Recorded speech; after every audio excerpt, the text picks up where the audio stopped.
Hello friends, तो आज हम देखेंगे होम्योस्टैसिस एचईपी का दूसरा पार्ट। ओके, दूसरा मतलब हमारा टॉपिक है होम्योस्टैसिस। तो होम्योस्टैसिस क्या होता है, आइए बिना टाइम वेस्ट किए हम स्टार्ट करते हैं।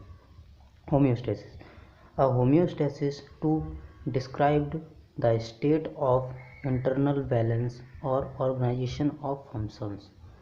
तो इसका मतलब क्या हुआ, हमारा जो होम्योस्टैसिस है, आप ब्रीफ में समझिए होम्योस्टैसिस क्या होता है। होम्योस्टैसिस का मतलब है कि हमारे जो बॉडी है उसका जो इंटरनल इन्वायरमेंट और एक्सटर्नल इन्वायरमेंट होता है उसको बैलेंस करना। यानी मान लीजिए हमें ठंडी में जब हमें बहुत मतलब ठंड का मौसम जब होता है तो हमारा बॉडी जो होती है हमारी बाहर की ठंडी को मतलब बाहर की ठंड को रोकने के लिए क्या करती है कि अपना इंटरनल इन्वायरमेंट को गर्म करने लगती है, जो मतलब चेंज करती है अपने इंटरनल इन्वायरमेंट को बैलेंस करके रखती है। इसी को हम होम्योस्टेसिस कहते हैं। ओके फ्रेंड, मतलब कोई भी अगर एक्टिविटी या कोई भी हमारी एक्टिविटी हो रही है तो वो अपने बैलेंस या इक्विलिब्रियम स्टेट में आ जाए, वापस आ जाए, इसी को हम होम्योस्टेसिस कहते हैं। ओके, तो नेक्स्ट हम देखेंगे point, homeostasis may be defined as the maintenance of the internal condition of the body at equilibrium state। तो इसमें क्या होता है कि इसमें यही बोला गया है जो हमने बताया अभी, हमारी जो बॉडी है वो इंटरनल, हमारा जो इंटरनल कंडीशन जो होती है उसको हमारे मतलब इक्विलिब्रियम स्टेट पे लाने का काम करती है हमारी होम्योस्टेसिस।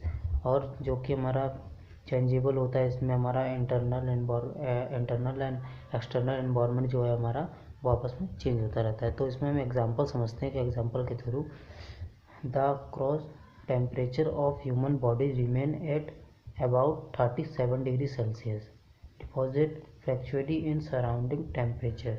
यानी हमारा होता क्या है, हमारी बॉडी का टेम्परेचर जो है बेसिकली हमारा बॉडी का टेम्परेचर 37 डिग्री सेल्सियस होता है। बट होता क्या है कि जब ठंडियों के मौसम में इंटरनल इन्वायरमेंट धीरे धीरे घटता जाता है तो होम्योस्टेसिस के थ्रू हमारा जो बॉडी का इंटरनल इन्वायरमेंट होता है वो खुद को बैलेंस करता है। मतलब खुद को बैलेंस करता है यानी कुछ हार्मोन्स को रिलीज़ करता है, या हमारे जो फैट्स होते हैं वो हमारे टेम्परेचर को रेगुलेट करने का काम करते हैं, और हमारे जो फ्लूइड लेवल है वो हमारे बॉडी के टेम्परेचर को मतलब रेगुलेट करने का काम करते हैं। ओके, नेक्स्ट पॉइंट देखते हैं हम, होम्योस्टेसिस क्या है हमारा। इसको पॉइंट को आप छोड़ दीजिए।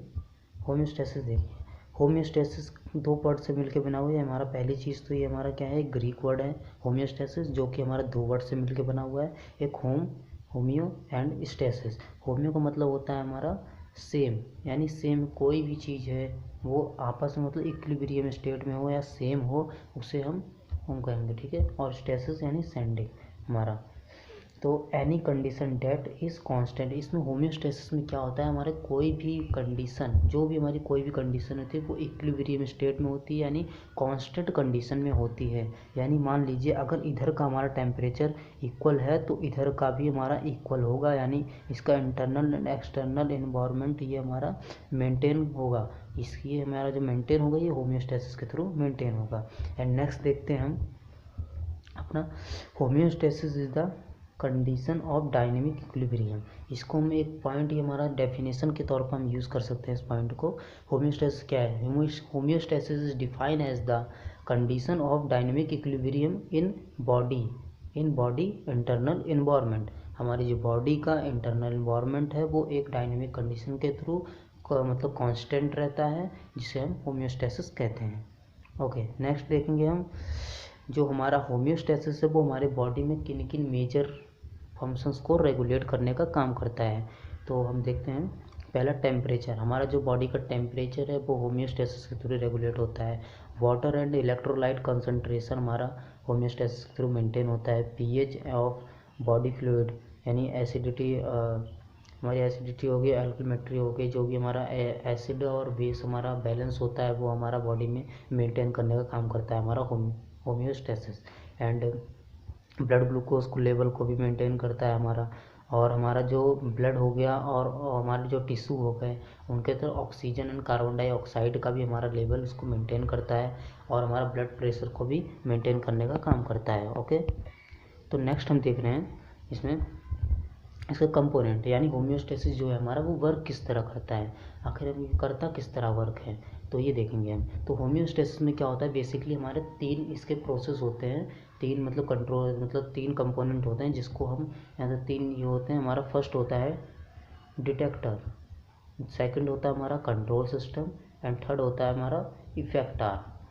ये हमारे 3 होते हैं। डिटेक्टर में क्या होता है हमारे, इसमें सेंसरी नर्व्स होते हैं जो कि हमारे मैसेज को हमारे बॉडी में, यानी कोई भी कहीं भी अगर टेम्परेचर कहीं का मतलब हमारे बॉडी का मतलब मान लीजिए आप कि हमारे बॉडी का इंटरनल एनवायरनमेंट का टेम्परेचर कुछ और है, एक्सटर्नल टेम्परेचर कुछ और है, तो वो जो उसका जो सेंसेशन होगा हमारे बॉडी का, वो सेंसरी नर्व के थ्रू हमारा कंट्रोल सिस्टम तक जाएगा। तो कंट्रोल सिस्टम यानी ब्रेन हमारा, तो कंट्रोल सिस्टम तक पहुंचने जब पहुंचेगा हमारा मैसेज पहुंचेगा तो हमारा कंट्रोल सिस्टम मैसेज को रिसीव करेगा और वो रिसीव करके हमारा इफेक्टार के पास भेज देगा। तो इफेक्टार जो है वो कुछ बेसिक हार्मोन्स या कुछ ऐसे रेगुलेट हमारे बॉडी टेम्परेचर को या हमारे अदर इक्विलिब्रियम स्टेट को मेंटेन करने के लिए कुछ ऐसे हार्मोन्स या मिनरल्स को मतलब रेगुलेट करेंगे या सिक्रेट करेंगे जिससे हमारा बॉडी का इंटरनल एनवायरनमेंट बैलेंस हो जाए, हमारा होम्योस्टेसिस जो है एक मतलब हमारा होम्योस्टेसिस जो है एक मेंटेन रहे और बैलेंस रहे। तो ओके, हम इसमें कुछ पॉइंट देख लेते हैं।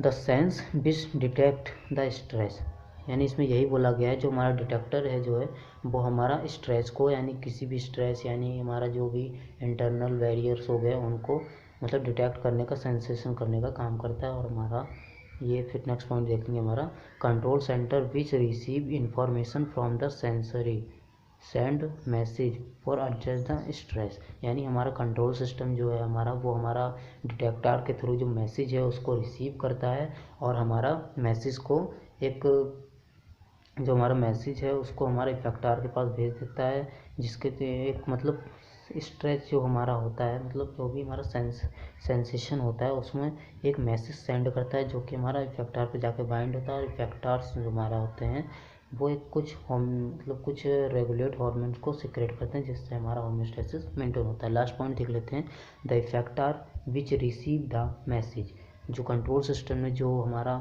मैसेज को भेजा है इफेक्टार के पास, वो मैसेज यहाँ हमारा इफेक्टार के पास पहुँचता है और वो मैसेज को रिसीव करता है control centre and produce response which stabilising homeostasis. और जो इफेक्टार है कुछ हमारे हार्मोन्स को रिलीज़ करता है जिससे हमारा जो बॉडी है उसका जो इक्विलिब्रियम स्टेट है वो कांस्टेंट होता है और कांस्टेंट जाता है और स्टेबलाइज हो जाता है हमारा homeostasis.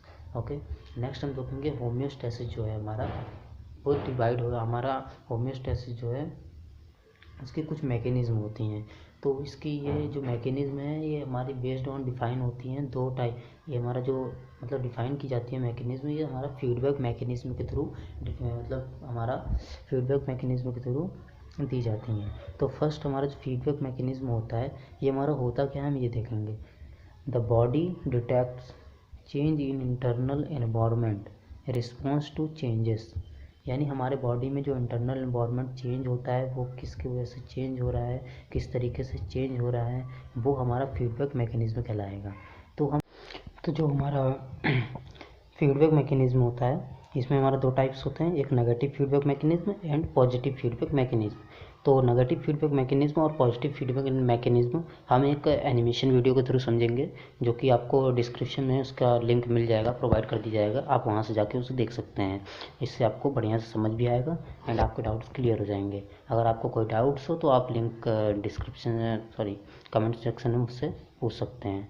Okay friends, thank you for watching.